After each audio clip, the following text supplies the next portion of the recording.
We talk a lot about energy transitions, moving to renewables, cutting emissions. But there's this other huge piece of the puzzle, another critical resource, water. Absolutely. It doesn't always get the same headlines, but water scarcity is a top global risk, consistently flagged by the World Economic Forum. And power generation is a massive water user worldwide. Right near the top. In the EU, for instance, something like 55% of total water withdrawal is just for the electricity sector. That's a huge share. It is. And this is in Europe where, water stress is already a reality for millions. Then you add rising energy demand, climate change making water scarcer, especially in the south. And the link between water and energy becomes really stark. Yeah. You can't ignore it, especially with this big push towards renewables. We've already seen problems, haven't we? Like those heat waves back in 2015. Exactly. Coal plants in Germany, Poland, they had to cut production. And even earlier, 2006, nuclear plants in France, Germany, Spain. Shut down or reduced output because river water was too warm for cooling? Precisely. These are direct impacts of water constraints hitting energy supply. And it's tempting to think renewables just solve the water problem, but it's maybe not quite that simple. It's more nuanced, yeah. Some renewables, think certain hydropower setups or maybe some bioenergy pathways, they might actually use more water in specific ways than the fossil fuel plants they replace. That complexity is exactly why we're doing this deep dive today. We're looking at a specific detailed analysis. That's right. It's titled Assessment of the Water Footprint for the European Power Sector During the Transition Towards a 100% Renewable Energy System. Quite a title. It is, but it really fills an important gap in the research.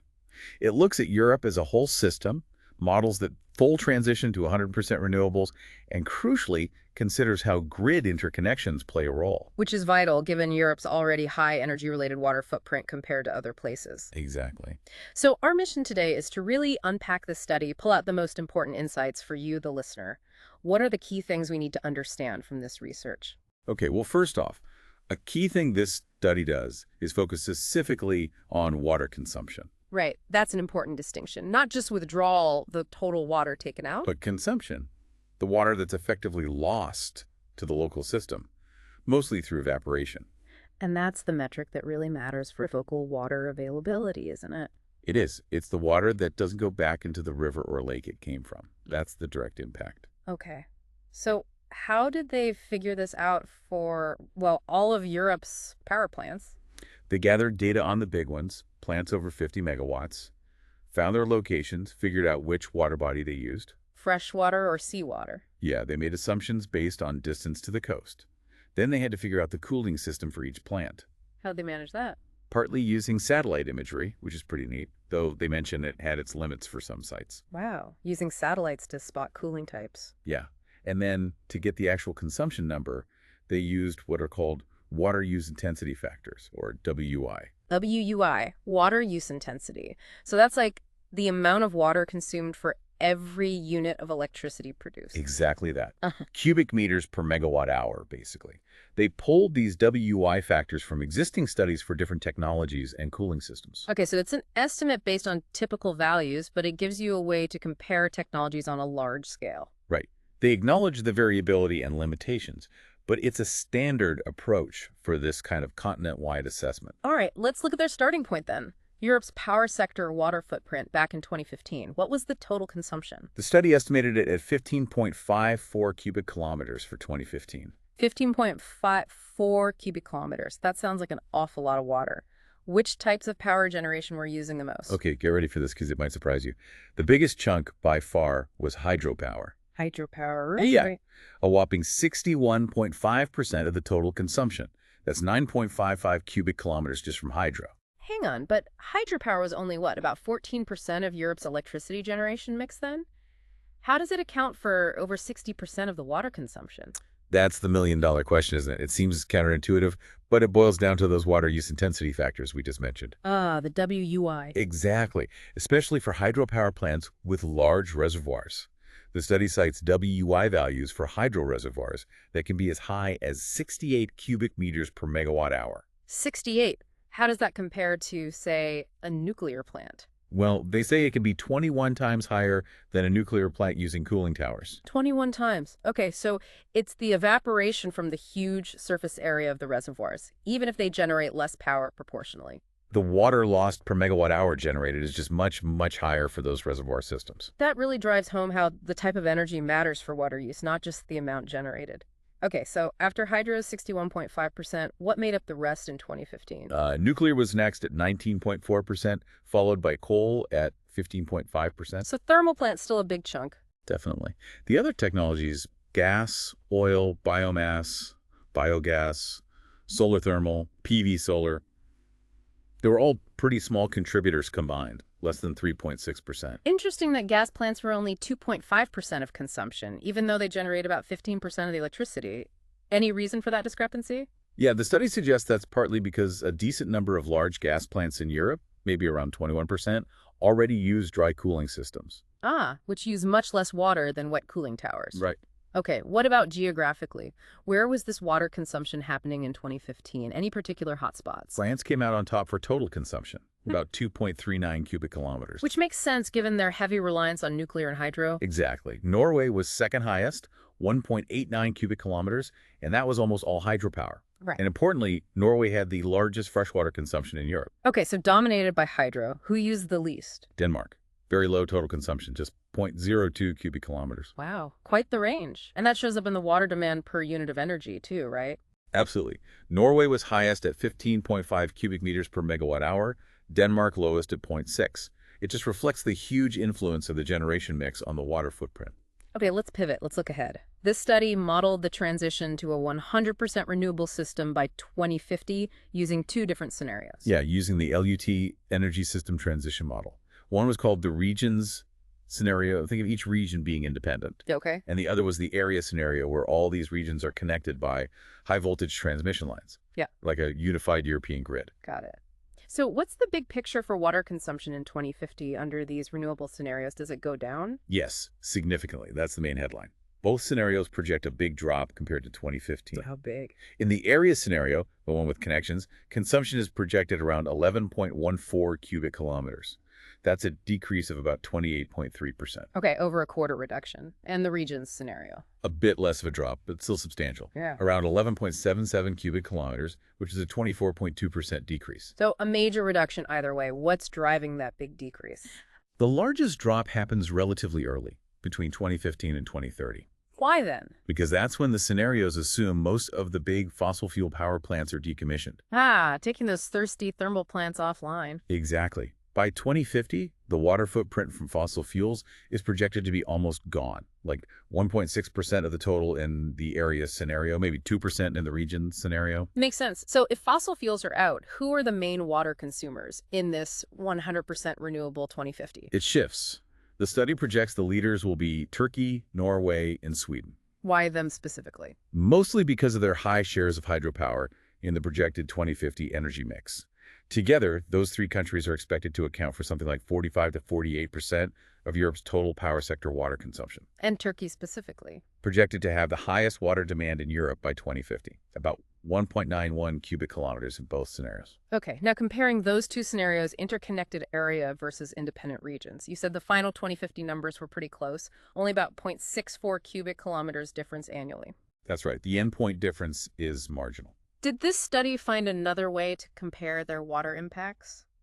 Yes, they looked at the cumulative difference over the whole transition period from 2015 all the way to 2050. So adding up the difference year by year for 35 years, what did that show? It showed that the interconnected area scenario achieves significant cumulative water savings compared to the region scenario. How significant? Around 18.09 cubic kilometers saved over the 35 years. Wow, okay, that's quite a lot when you look at it cumulatively. What does that suggest? It suggests that having those high voltage interconnections allows for a more optimized energy system across Europe. Meaning You can maybe rely less on potentially more water-intensive generation in certain regions at certain times because you can bring in cleaner or less water-intensive power from elsewhere. Leads to better overall resource use, including water. Okay, so the big picture is definitely positive. Renewables mean less water consumption overall, and connections help save even more water cumulatively. But I sense there's a but coming. Did this study find any potential issues or bottlenecks? There is a very important but. This is a key finding. While the overall consumption goes down, and it goes down in most regions. Uh-huh. 5 out of the 20 European regions they analyzed are actually projected to see their annual total water consumption increase between 2015 and 2050. Oh, an increase in a 100% renewable scenario. That seems counterintuitive again. It does. But that's what the modeling showed for the interconnected area scenario. Which regions are we talking about, and why would their water use go up? The regions are Austria and Hungary, projected up 7%. The Balkan West region also up 7%. Turkey up 11%. Iceland up 21%. And Sweden up 24%. So not insignificant increases, averaging around 14% for those 5. What's the reason? The study pinpoints one primary driver: the projected commissioning of new hydropower plants, or significant expansions of existing hydro capacity in those specific regions. Ah, more hydro. Exactly. These 5 regions are projected to boost their hydropower capacity by an average of nearly 30% by 2050 compared to 2015. So for these specific places, the water saved by shutting down old coal or gas plants isn't enough to balance out the additional water consumed, evaporated from all the new or expanded hydropower reservoirs. That's precisely the issue highlighted. It points to a potential bottleneck. Even in regions rich in hydropower potential, you really need to carefully assess the local water availability and impacts before building lots more hydro capacity. Because that evaporated water is lost locally. Right. It could create localized water stress, Yeah. even if the total European water footprint is shrinking. This really adds such a critical layer to the whole energy transition discussion, doesn't it? It's not just about CO2 or cost. Absolutely. This study brings the water footprint dimension squarely into the assessment of sustainability for these future energy scenarios. What about other implications? Did they mention any potential positive side effects beyond the overall reduction? Yes, they did. Less reliance on thermal plants means less withdrawal and also less discharge of heated water back into rivers and lakes. So potentially better water quality, less thermal pollution. Could be, yeah. And freeing up that water previously used for cooling could benefit other users: agriculture, ecosystems, cities. It aligns well with some of the UN Sustainable Development Goals on water and responsible consumption. Okay, but let's circle back to those 5 regions with projected increases. Did the study offer any more context there? Like, are these regions already water stressed? Yes, and this is really important nuance.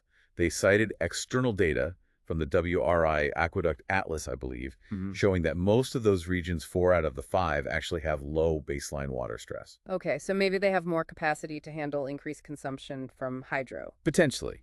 But the 5th region is Turkey. which you mentioned is projected to be the biggest water consumer in 2050 and see an 11% increase. Correct. And Turkey has high baseline water stress, according to that same data. And doesn't agriculture use a massive amount of water in Turkey already? Yes, the study flags that. Agriculture uses about 75% of Turkey's water, compared to an EU average of maybe 44%. So adding a lot more water consumption for hydropower in a place that's already water stressed and where farming needs a lot of water, that sounds like a potential conflict. It certainly suggests a need for careful planning and potentially further, very specific analysis for Turkey's water-energy agriculture nexus. The projected reliance on hydro could definitely create additional stress and competition for water there. That regional detail is crucial. Now, you mentioned earlier the WUI for hydro has variability. Did the study elaborate on the nuances of estimating hydro consumption? Ah, yes, they did. They were quite clear that estimating water loss from hydropower, particularly big reservoirs, is tricky. Those WUI values are broad estimates. Why so tricky? Well, the actual evaporation depends heavily on local climate. The type of dam run-of-river systems consume far less than huge reservoirs, and a key point is multi-purpose reservoirs. Meaning they aren't just for power. Right. Many are also used for irrigation, flood control, recreation. So figuring out how much of the evaporation is due just to the power generation part is complex.